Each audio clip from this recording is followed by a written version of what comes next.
Ladies and gentlemen, please welcome the Vice President of the United States, J.D. Vance, Secretary of State, Marco Rubio, Special Envoy, Steve Witkoff, and the Executive Board Member, Jared Kushner.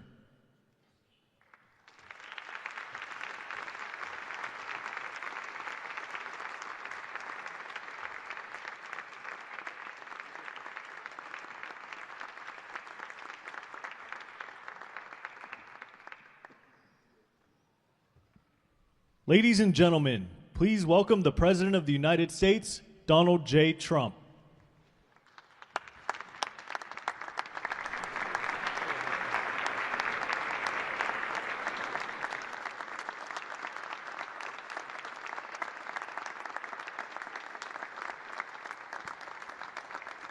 Well, thank you very much. This is a big day, and lots of people watching, and especially from other countries, the leaders of, as you know, the other countries, because we have a large group of leaders, and the ones that aren't here are watching on Zoom. I hope they enjoy it. And the press, we appreciate it very much, so respectful. You've been so respectful of what we're doing. What we're doing is very simple, peace. It's called the Board of Peace, and it's all about an easy word to say, but a hard word to produce, peace. But we're going to produce it, and we've been doing a really good job, and some of these leaders that are with us have helped me very much during just this first year. We have a first year like probably no other ever in our country, because we settled 8 wars and I think a ninth to come. It's turned out to be a tougher one. I thought that was going to be the easiest one, but with war you never know what's easy and what's not so easy. But we've had a great relationship, and I've become friendly with so many of the people. And I appreciate you being here. These are great people. These are great leaders. And the people that are watching by closed circuit and open circuit in many cases, they're so proud of it. They want it to be open. But they become incredible friends of mine. And, you know, we rebuilt our country in my first term, and now we're at a point that the United States has never seen before. We broke 50,000 on the Dow. They said that would take 4 years. We broke 7,000 on the S&P. They said you couldn't do that within 4 years. It would be impossible. And when I came in, they were all saying, if you could get to anywhere close to 40, 45,000, it would be amazing achievement over 4 years. Well, we hit 50,000 in the first year, and we hit 7,000, which was actually tougher to do, according to the Wall Street geniuses. We hit 7,000 in the first year. They said it could take 4 or 5 years. They'd be very happy. It would have been a great job. We did it in 1. But we're doing a great job. Board of Peace is one of the most important and consequential things I think that I'll be involved in. We've been involved in a lot, and really I've been involved in a lot with the people up here.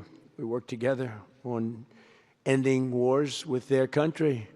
Some of the wars were 32 years long, 32, 34, and a 37. That's a long time, and we ended it in about 2 days, each one of those. But we have some other work to do, and we're getting it done. Gaza is very complex. It's been amazing. I want to thank Steve and Jared for an amazing job. Marco's over there watching.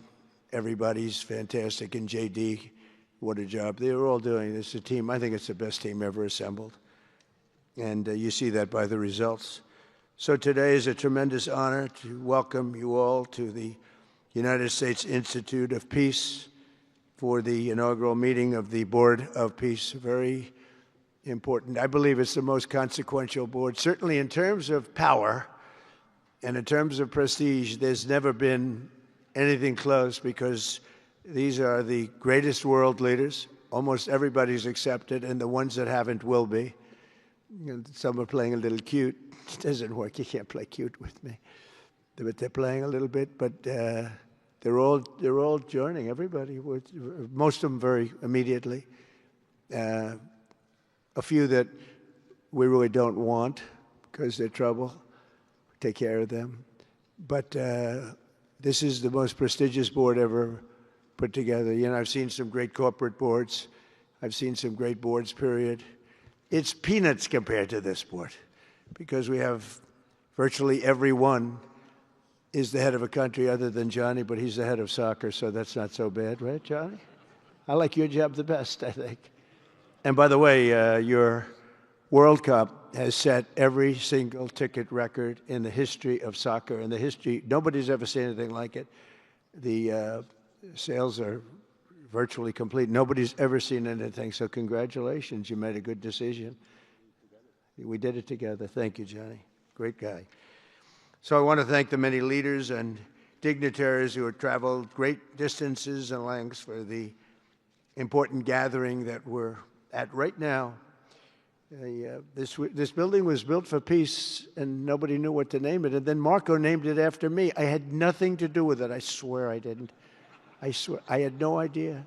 They said, there's a surprise coming. I didn't know that surprise. I thought they were going to give me a lot of money or something, maybe cash. Could always use some extra cash. But I came, and they stopped the beautiful beast. I got out very safely, I'm sure, and looked up, and there it said, Donald J. Trump on the building. And when I say that had nothing to do, nobody believes it, and that's okay, but I appreciated it. That was Marco and JD and a group got together, and they did that, and I just thought it was very nice. And it makes me work harder. We're going to have to work harder. We're going to have to make this building much more important. It's brand new. They built it for peace, but nobody occupied it. You know, nobody knew what the purpose of it, but the architecture is so beautiful, and it was with the meeting rooms, the reception rooms. It's really amazing. Who would think that it was built without anybody in mind or anything in mind, and then the State Department took it over. They liked it. Marco came over one day. He saw this. He said, this building is great. And he actually claimed it, right? He claimed it. And that's what he does. Where is Marco? I said, Marco, is that true? You claimed this building. You took it away from about 5 groups that wanted it. That was done very quickly, very methodically. But it was really, really built so beautifully in such a beautiful building. But we worked together to ensure the brighter future for the people of Gaza, the Middle East, and the entire world. I think that the Board of Peace, because it's mostly leaders and unbelievably respected people, but mostly leaders of Middle Eastern countries, countries from all over the world, and they've been very generous with money also. And the United States, which I'll say in a moment, is also very generous with money because there's nothing more important than peace. And there's nothing less expensive than peace. You know, when you go to wars, it costs you 100 times what it costs to make peace. We have a man at the end right there that's smiling because you learned that after 30 years of fighting, right? 30 years of fighting, we got it done. I want to thank you very much. That was a great thing you did. You and your new friend, they came to my office and they said, I've been fighting for 22 years. Now you're there for 23 years, right? But I've been fighting for 22 years. That's all I've done is fight this gentleman. And his counterpart was there for 7 years. He said, I've been there for 7 years. All I've done is fight this gentleman. And we had it worked out in about 24 hours, right? And it's been a good piece. And I think they've become friends. I'm not sure I'm allowed to say that, but I think so. I think they've become friends, right? Right. Great. Stand up. Stand up. These are 2 tough cookies, too. You think that was easy? It wasn't easy. These are 2 tough people, good people, but tough people. But, you know, we're in the Oval Office, and we were getting near. But the one was at one side of the room. I have 2 chairs right in front of the desk, the beautiful, resolute desk.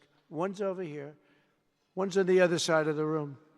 I said, folks, could you get a little closer? Well, I don't know. They felt very uncomfortable. You know, they've been killing each other for 32 years. So I say, can you get a little closer? After 1 hour, they were right next to each other. We made a deal. They hugged, they signed, and we had peace with 2 very important countries, and I'll never forget it. So they started off a little weak, and they ended up really strong, and you can be very proud of yourselves. It was a beautiful thing to see. Thank you. Look at that. Can you believe it? 32 years. Thank you. Thank you very much.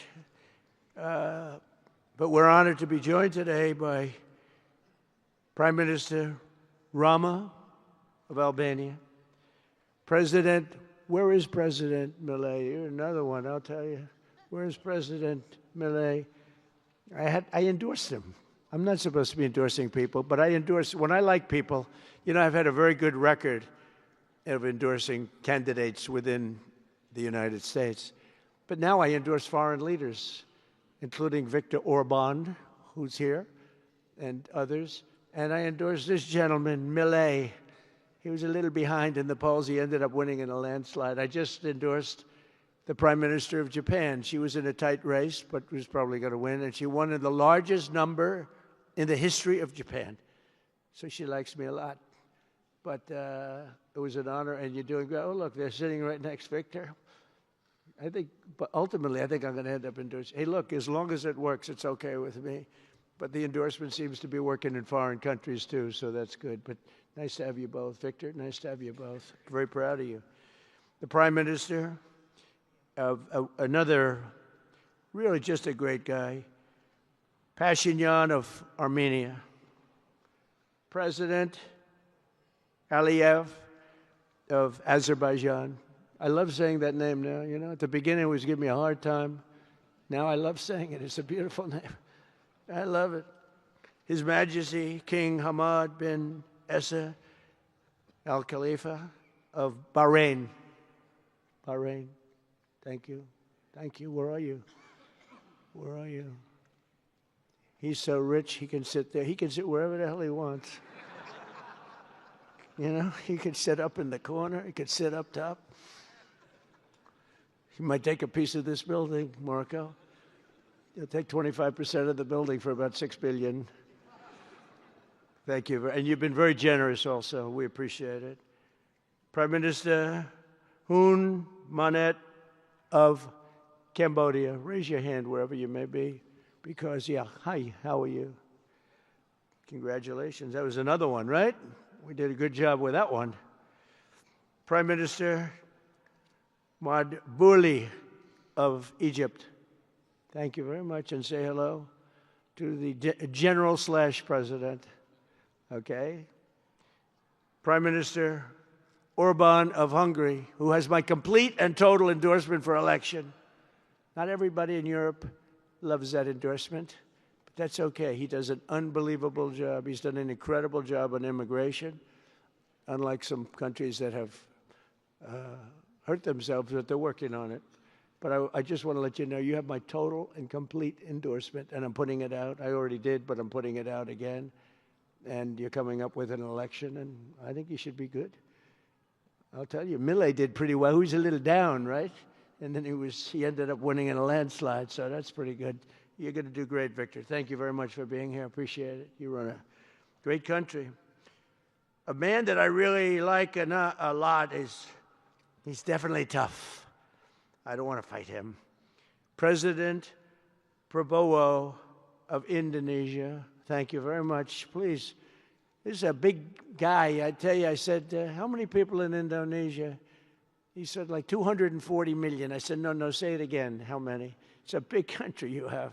And you do a great job and respected by everybody. And thank you very much for being here. Thank you very much, Mr. President. President Tokayev of Kazakhstan, thank you very much. What a country that is. It's a wonderful country and a rich country, in case anybody has any question. We have some very rich people here today. President Osmani of Kosovo. President, thank you very much. Great job you're doing, too. Thank you very much. Prime Minister Sharif, I like this man, of Pakistan, because there was some fighting going on when I got to know him, and your Field Marshal, General, great general, great Field Marshal, a great guy. And I got to meet the Prime Minister. And he said in front of our Chief of Staff, Susie Wells, who's right here, he said, you know, nobody knows this, but I believe that President Trump saved 25 million lives when he stopped the war between us and India, right? You made that statement. I said, 25 million lives? Could have been much more, actually. But it was really a beautiful thing. You said that in front of a group of people they walked out. They don't think about it, but you're talking about that kind of lives. That war was raging. Planes were being shot down, right? And it was Pakistan and India. And I got on the phone with both of them, and I knew them a little bit. I knew Prime Minister Modi very well, actually. I got to know Pakistan through a little trade. They were trying to make too good a deal, and I got a little upset with them. And in the end, they got what they wanted, right? And they made a good deal. And I got to like them, the Prime Minister, the Field Marshal, who's a tough man, a tough, good fighter, right? Good, serious fighter. I like good fighters, actually. And when I heard that they were fighting, I picked up a certain newspaper. I won't tell you which one because it's fake news generally. But I picked up this newspaper and I saw that Pakistan and India were really going at it. And then it got worse and worse, and many planes were shot down. It was all out. And I called them. I said, listen, I'm not doing trade deals with you two guys if you don't settle this up. They said, no, that has both of them. They didn't want to do that. I said, no, it has to. If you don't do it, I'm not doing a trade deal. We're not doing a trade deal. And they do a lot of business with the United States, and they sort of softened up all of a sudden. And all of a sudden I read where there was a little bit of a pullback by one, then the other, and all of a sudden we worked out a deal, right? But I said, if you fight, I'm going to put 200% tariffs on each of your countries, which essentially makes you not allowed, you can't do any business. One of them, I won't say which one, said, no, can't do that. They both wanted to fight. But when it came to money, it's not like money. When it came to losing a lot of money, they said, I guess we don't want to fight. And we solved that deal in 2-3 days, right? And we did. We said, these are two very powerful nations. These are two nuclear nations. And I don't want to say what was going to happen, but, bad things happen. So, Prime Minister, I want to thank you because that was a very big deal. People have no idea. A lot of them say, oh, well, they weren't fighting. They were fighting. 11 jets were shot down, very expensive jets. And they were all in. Both of them were all in, and now they're not. And I think we'll always be able to settle up with them. I really do. I think you're going to have, it's a lot of progress was made even in the relationship. And Prime Minister Modi also, he's a great man. He's a great guy. They're all great. But I was very proud of it. President Pena of Paraguay is here. President, thank you very much. Young, handsome guy. It's always nice to be young and handsome. Doesn't mean we have to like you. I don't like young, handsome men. Women, I like. Men, no, I don't have any interest. Good. That's right. Thank you very much. You're doing a great job, too. His Excellency Prime Minister Al Thani of Qatar, just a great man, a great man and highly respected. And he's working with a man who is amazing. I always say he needs a public relations agency because you do so much good and they have you down as evil. And you're not evil. You help us so much and you're such a good ally. And I just want people to know that. And the Emir is incredible, smart, as smart as you can be, a great leader. And he cares so much for the people. And he cares so much for the Middle East. So I want to thank you very much and send my regards. Your country has been a great help. So, surprising to some of the people writing out there, but now they'll start changing their tune because it's true. I only tell the truth. Prime Minister Don of Romania, wonderful people. The Romanian people are fantastic people, like you're fantastic. And a lot of them come and work in this country and help us in this country, as you know, and it's they are just really, really solid people. President Mirziyoyev of Uzbekistan, who is where? There he is, and a friend of mine. He's got one of the most difficult names in history, but that's okay. It doesn't matter. Your country's doing great. You're doing great. And just no problems. Every time I see him, nope, we're doing good. No problems. And General Secretary To Lam of Vietnam. Vietnam is incredible as a country and as a force, and it's an honor to have you. A really great honor to have you. A lot of respect for your country. We'll also want to express my gratitude to Vice President J.D. Vance, who is a fantastic man. He's a fantastic talent. He was a great student. He went to one school. He graduated. You know, most people, if you watch some of the people that were at the event in Munich, they didn't graduate quickly from college. They had everything they could do. There was one young, attractive woman. She was unable to answer questions. And she didn't do so well like J.D. did in college. J.D. graduated in a 4.5-year college in 2 years. And then he went to Yale and he graduated at the top of his class, went to the military grade. But when he went to Yale, there was one person that was marginally ahead of him, so he married her. Can you believe it? He married the person that was ahead. I don't know. I always like to say J.D. was first and Usha was second, because I get a little uncomfortable when I say that. But he's been incredible. He's a brilliant guy and a great guy, and he's been my friend. All of our people, we have a fantastic group of people, our cabinet members, everybody, many of them here. But J.D.'s been great. Thank you very much. He gets a little bit tough on occasion. We've got to slow him down just a little bit on occasion. He says his mind. Now, then we have the opposite extreme. We have your friend sitting in the back. Your best friend sitting in the back is Marco. Marco does it with a velvet glove, but it's a kill, right? The result is the same. They do it very differently. And Marco, you really did yourself proud 2 days ago in Munich. In fact, so proud that I almost terminated his employ because they were saying, why can't Trump do this?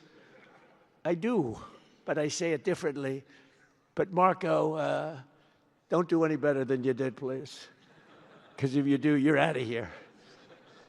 But no, I want my guys to do great. And the acclaim he's gotten and the acclaim J.D. gets is great. We have smart people. And when you see the representatives there, like Gavin Newsom, he didn't know what he was doing. They didn't even know why. He didn't know why he was there. Or AOC, she was unable to answer a simple question. And she could have said, well, I'm studying it, and I'll report back to you next week. You know, you can get away with that. But she just went, it's actually, I think it could be a career-ending answer, because for 25 years, anybody running against her, I think Susie is going to use that little piece of stuff. It was not good.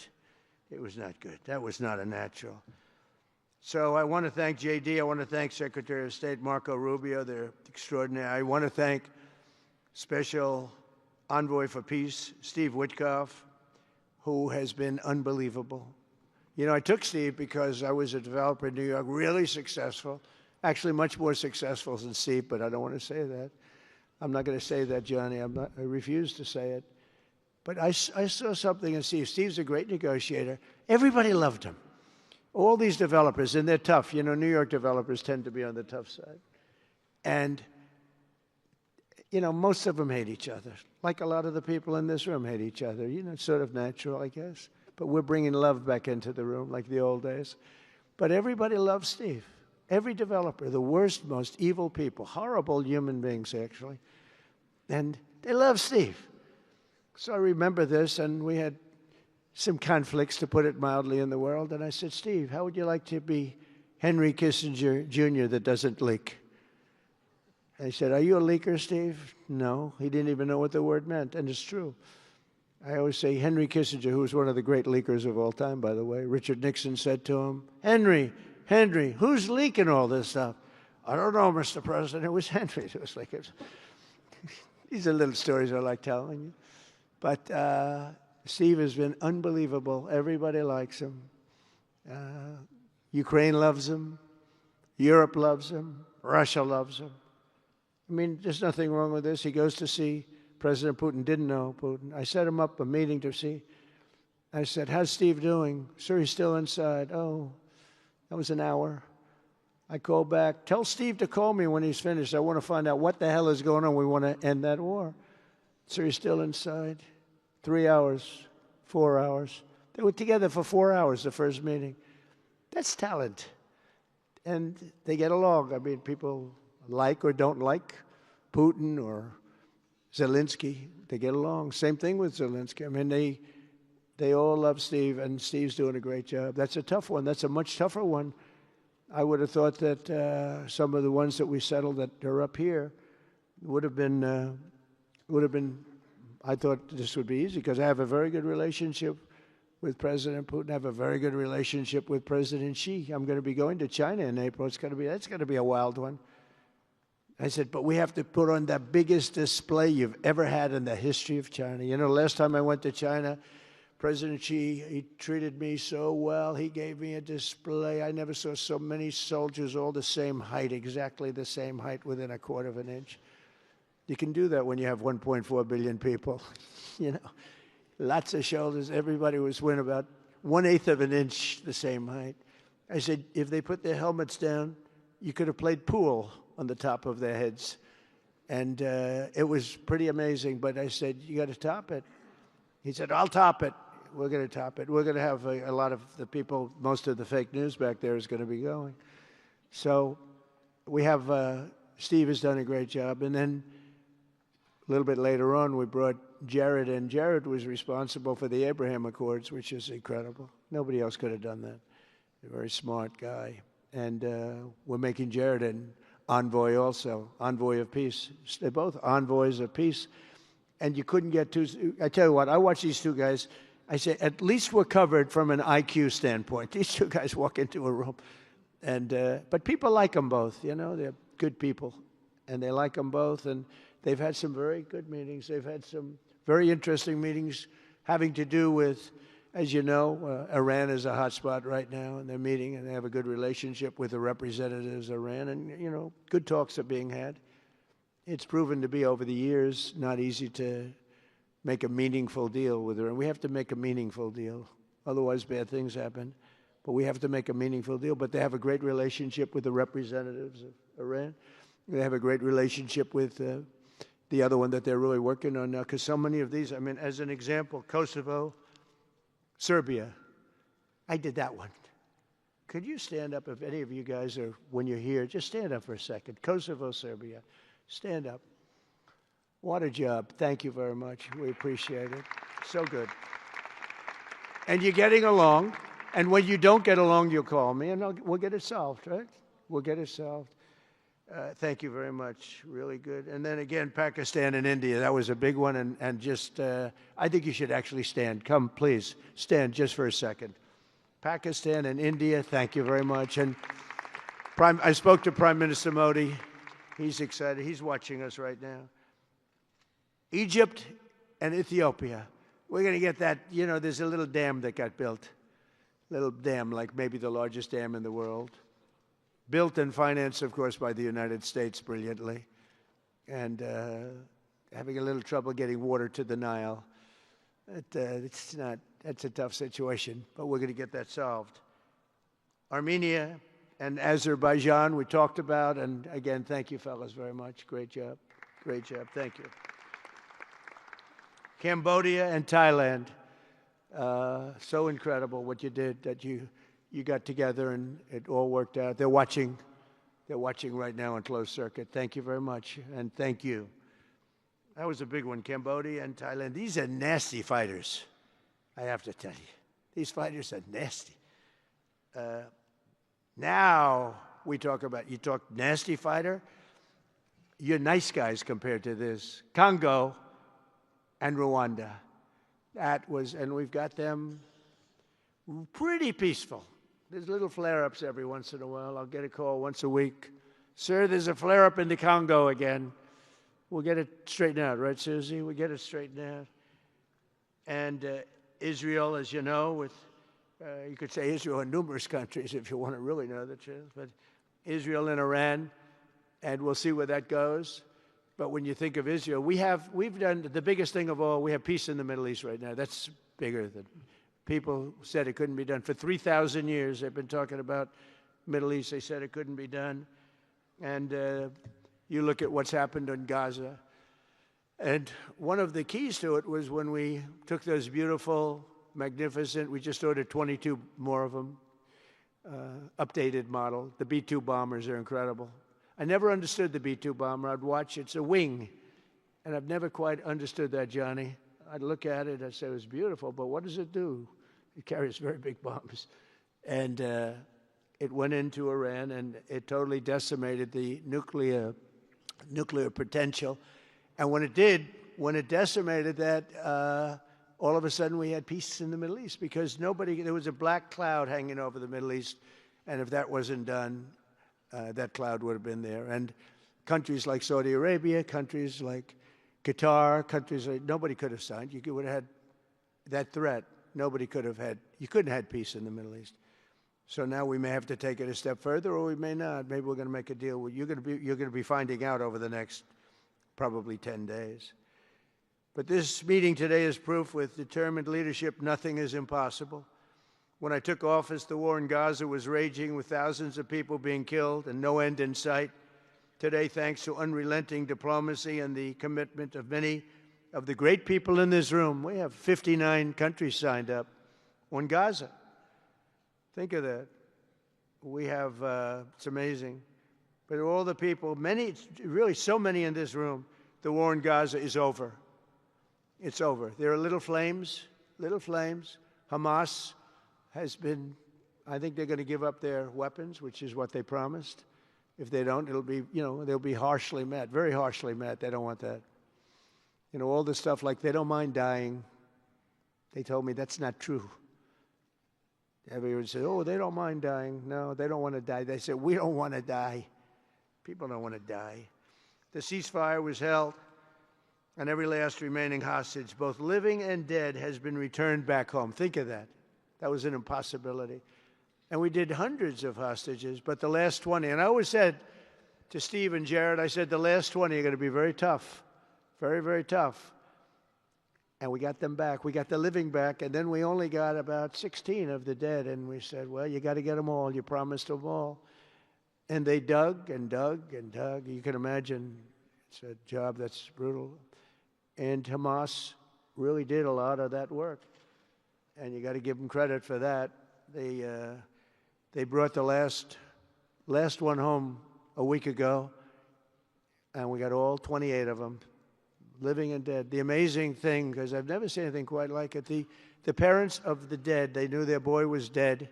This case, boys, all boys, men, but to the parents' boys. They knew their boy was dead. They wanted that dead body as much as if he were alive. And when they got them back, there was great sadness, but there was great joy, too. They wanted it as much as the people that got their sons back alive. But we got a lot of people before those 20, Steve, what nobody talks about. But, hundreds of people. We did a good job, and you guys did a fantastic job. I want to thank every nation that helped us achieve this monumental breakthrough, saving countless lives, and really bringing peace and bringing the concept of peace, because nobody thought peace in the Middle East. I've always heard peace in the Middle East is impossible, and it's turned out not to be. And we do have some work to do with Iran. They can't have a nuclear weapon. It's very simple. You can't have peace in the Middle East if they have a nuclear weapon. And they can't have a nuclear weapon, and they've been told that very strongly. Since the hard-won ceasefire of last October, the United States and our partners have facilitated the delivery of vast amounts of humanitarian aid, numbers that nobody's ever seen before. In November, the United Nations Security Council unanimously approved the Board of Peace. And last month in Davos, we welcomed over 24 members to this very important new organization. And we are very closely working with the United Nations. In fact, I'm going to speak to the Secretary General in a little while. He's a good man. And I've had a good relationship. Other than in my last speech, they did turn off my teleprompter. I got up there. My teleprompter didn't work. I'm sitting in front of all of you people and more. I had no teleprompter. I knew I was in trouble because I'm walking up. The teleprompters are over here. I had the most beautiful speech ready. I was all set to knock them dead. First, I had an escalator that stopped. You know that. It's going up. Boom. It's lucky my movie star first lady was in front of me because I put my hand on a certain part of her body, and I was able to stop my fall. Otherwise, because she had no trouble. I said, boy, that was a very sharp stop, Johnny. So I said, that was strange. I've been on a lot of escalators. It's never happened before. Usually it stops very slowly. This was just boom. But our first lady was right in the proper location for me. I'm waving to people, and she was holding on a little tighter. She knew what was happening. She did. She said, that's a very successful movie out right now, like #1. Can you believe this? And she's a big movie star. And I always say it's trouble because I always say there's not room in one family for 2 stars. I told her that. We can't have 2 stars in one family. So I don't know what that means, but it's not good. But it is good because we're proud of her. She did people in the United States love the First Lady, and she did the movie, and it's become the biggest selling documentary in 20 years. Can you believe? The theaters are all packed. Women especially, they go back and they see it 2 or 3 times, 4 times. But together we're committed to achieving a Gaza that is properly governed throughout. The whole area is going to be, so many countries that have really nothing to do with the Middle East, but they're maybe somewhat close by. They're all involved. They want to go in and fight. They tell me all the time, we'd like to send soldiers to fight if it's necessary. And I don't think it's going to be necessary. We have 2 countries that want to go in and do a number on Hamas. I said, I really don't think I hope it's not going to be necessary, because they made a promise, and they promised me get rid of their weapons.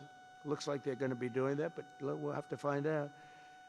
But it's no longer a hotbed of radicalism and terror.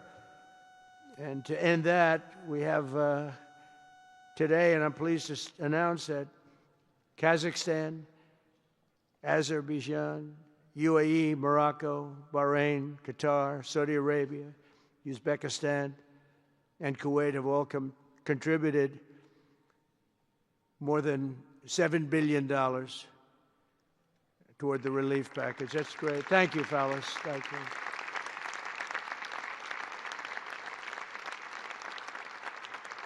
And many more are contributing, too. So the numbers are, this just started. This is our first meeting. But every dollar spent is an investment in stability and the hope of new and harmonious. It's a region that's so important. It's so vibrant. It's so incredible. The people are so incredible, but we want to have a harmonious Middle East. The Middle East is amazing. So many friends in the Middle East. They're so smart. Sometimes they're too energetic. That's a lot of people aren't energetic. Sometimes they're a little bit too energetic. These are great people. The world is now waiting on Hamas, and that's taking place. And it's the only thing that's right now standing in the way. We have Lebanon with certain things that we're working on that are very important. We have to solve the problem of Lebanon, but it's relatively small in terms of what's been done. And again, the key was getting rid of the nuclear potential, because Iran would have had a nuclear weapon based on everything we found out since within 1 month. We can't let that happen. So many of our friends in Europe are attending today, and we're eager to have them become full members. They all want to become full members, and we've had a great response from Europe. And Europe is, it's where I come from, where so many people come from that are in the United States. But we have a great relationship with Europe. We have a great head of NATO. He is a fantastic man, and he's doing a great job, really great job.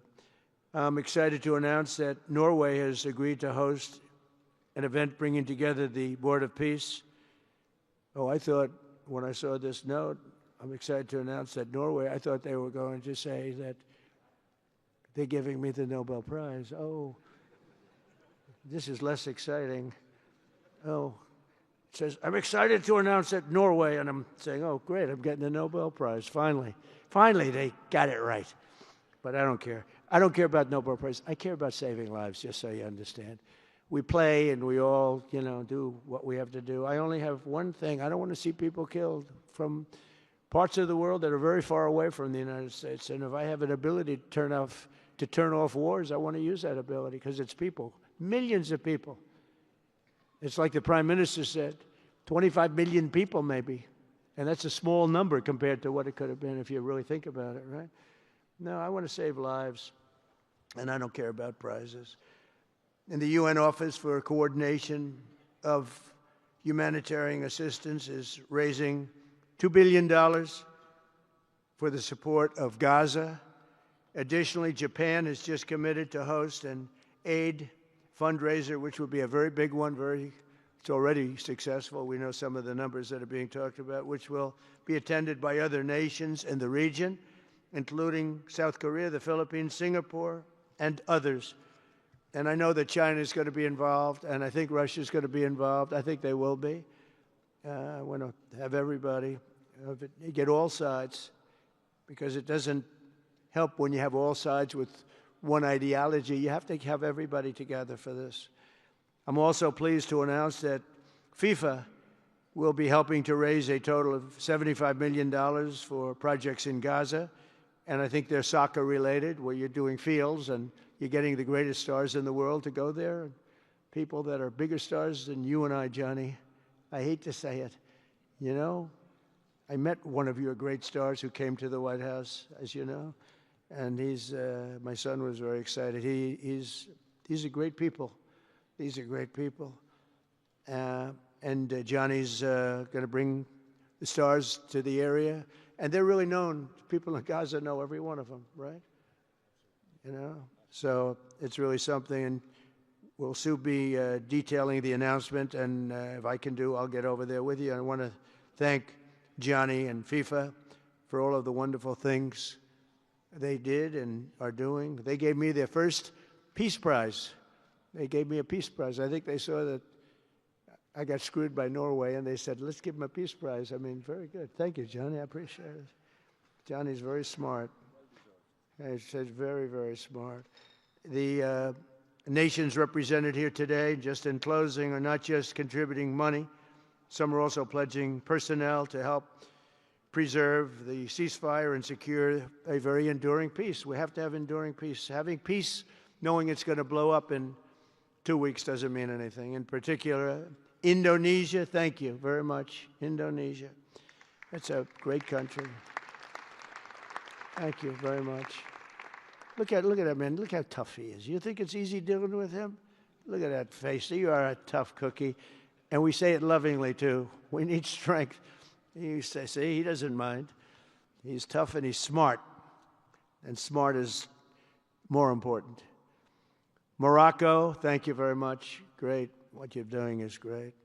Albania, Kosovo, Kazakhstan have all committed troops and police to stabilize Gaza. Egypt and Jordan are likewise providing very, very substantial help, troops, training, and support for a very trustworthy Palestinian police force. We think we're getting some very good people on that police force. And, you know, it's peace in the Middle East. We have peace in the Middle East. Think of it. For years you've been hearing about peace in the Middle East, and everybody's saying it's impossible. All of these countries are working together around the vision of a Middle East that is free from the curse of extremism and terror. And now is time. And by the way, even people with extremism and preaching extremism, they're exhausted. They're tired. It's been going on for too many years. I don't care who you are. They're tired. They want peace. And now is the time for Iran to join us on a path that will complete what we're doing. And if they join us, that'll be great. If they don't join us, that'll be great too. But it'll be a very different path. They cannot continue to threaten the stability of the entire region, and they must make a deal. Or if that doesn't happen, I maybe can understand. If it doesn't happen, it doesn't happen. But bad things will happen if it doesn't. With the commitments announced today, the Board of Peace is proving that it does not just convene countries. It devises and implements, and real solutions happen. We've come up with solutions. This is so little talk. This is very little talk, all action. First time, it was always talk in the Middle East. People would talk about peace in the Middle East, and then they'd go home and they'd never even think about it again. Nothing would happen. We're providing a model for how responsible sovereign nations can cooperate to take responsibility for confronting problems in their own regions. The Board of Peace is showing how a better future can be built, starting right here in this room. And I want to let you know that the United States is going to make a contribution of $10 billion to the Board of Peace. Thank you.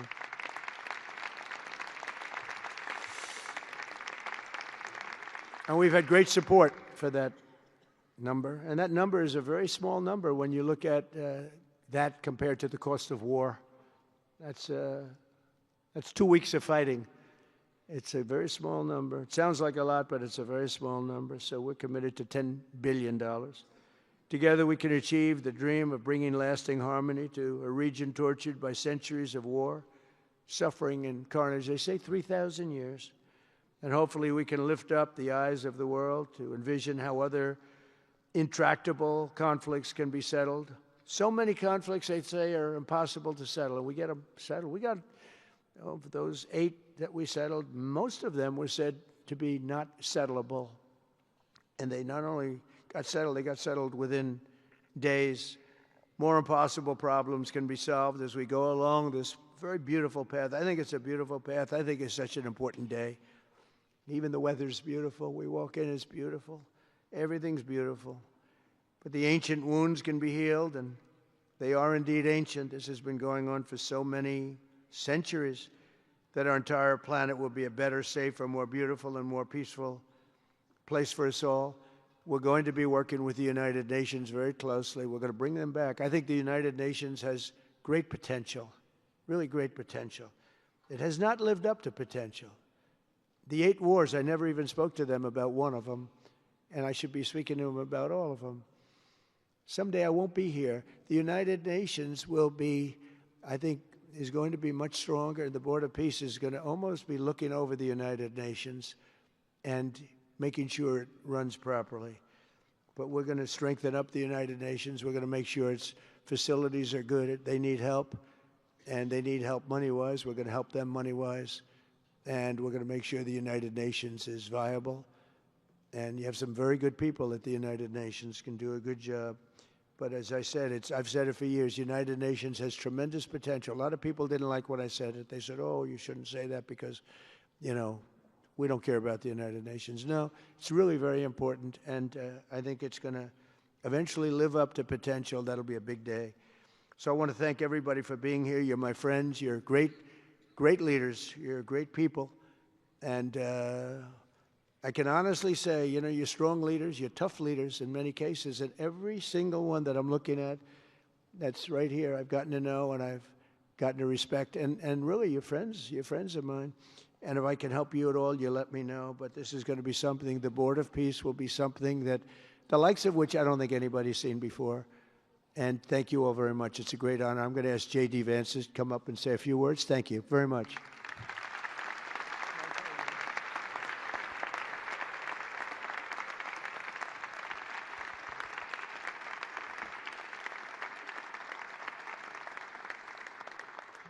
Well, thank you, Mr. President, very much for your leadership, but also for the kind words about me personally. I knew exactly what I wanted to say, but then after the President said that I was so smart and that I didn't want to repeat our Congresswoman who froze for 20 seconds over in Munich, now I'm tempted, sir, just to freeze for 20 seconds and just stare at the cameras, and maybe they'll say nice things about me like they do about Congresswoman Cortez. But I have 3 very brief messages. First of all, to the President of the United States, but to the entire team, to Marco, to Steve, to Jared in particular, who've done such an incredible job.